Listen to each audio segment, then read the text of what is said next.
स्वागत है आपका नेशन दस्तक में। मैं हूं आपके साथ फरहीन सैफी। जैसा कि हम जानते हैं, आने वाली 10 तारीख को उत्तर प्रदेश में चुनाव होने वाले हैं। अब ऐसे में बीजेपी को मुसलमानों की याद सताने लगी है। आप ये विरोधाभास देखिए कि किस तरीके से मुसलमानों को रिझाने की कोशिश की जा रही है। एक तरफ बीजेपी हमेशा से मुसलमानों के साथ भेदभाव करती आई है, हमेशा से उनके खिलाफ नफरत फैलाई जाती है। मुसलमानों पर उनके मंत्रियों की तरफ से तरह तरह के बयान दिए जाते हैं और अगर उन्हें कुछ और नहीं मिलता तो लव जिहाद या 3 तलाक का मुद्दा लेकर बैठ जाते हैं। उत्तर प्रदेश हो या बीजेपी शासित कोई और प्रदेश, हमेशा से ही मुसलमानों पर जुल्म होता आया है, लेकिन सरकार उन पर कोई कार्रवाई नहीं करती। लेकिन चुनाव आते ही इन लोगों को मुसलमान औरतों और उनके हक की याद आने लगती है। उन्हें याद आने लगता है कि इस देश में मुसलमान भी रहता है, उनसे हमदर्दी होने लगती है।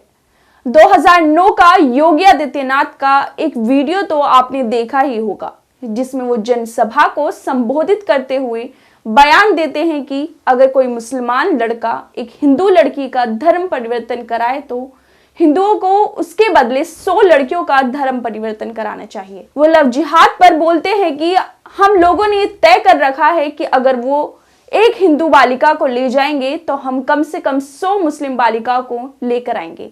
वो अगर एक हिंदू को मारेंगे तो हम 100 को मारेंगे। वो जिस प्रकार का व्यवहार करेगा उसका 100 गुना हम लोग करेंगे। आप देख सकते हैं किस तरह से नफरत फैलाई जाती है।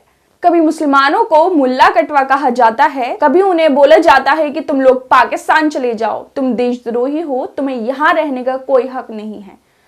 उनसे उनके देश प्रेमी होने का सर्टिफिकेट मांगा जाता है। कभी कहा जाता है कि मुसलमानों को इस देश में रहने का कोई हक नहीं है, उनसे सारे अधिकार छीन लिए जाने चाहिए। लेकिन ऐसी बात करने वाले लोगों पर कोई कार्रवाई नहीं की जाती। लेकिन चुनाव आते ही उन्हें मुसलमानों की याद सताने लगती है, उनसे मोहब्बत होने लगती है और मुसलमानों को रिझाने के लिए नए नए पैतरे अपनाए जाते हैं।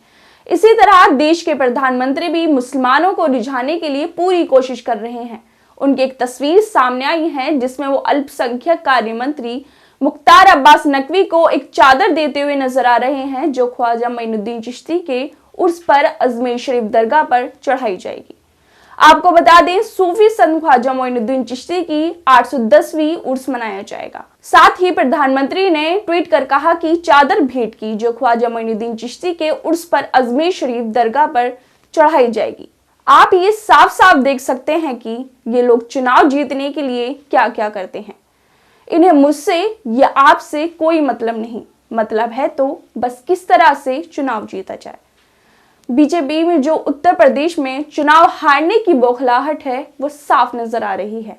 उन्हें डर है कि कहीं वो उत्तर प्रदेश ना हार जाए। आपकी इस पर क्या राय है, हमें कमेंट करके जरूर बताएं। बाकी खबरों के लिए देखते रहिए नेशन दस्तक। नेशनल दस्तक की आपसे गुजारिश है कि अगर इसको बचाना चाहते हैं तो नेशनल दस्तक को सब्सक्राइब करने के लिए रेड कलर के सब्सक्राइब बटन को दबाएं, फिर बेल आइकन की घंटी दबाएं। नेशनल दस्तक को बचाने के लिए बहुत जरूरी है कि हर खबर को शेयर करें, लाइक करें, कमेंट जरूर करें।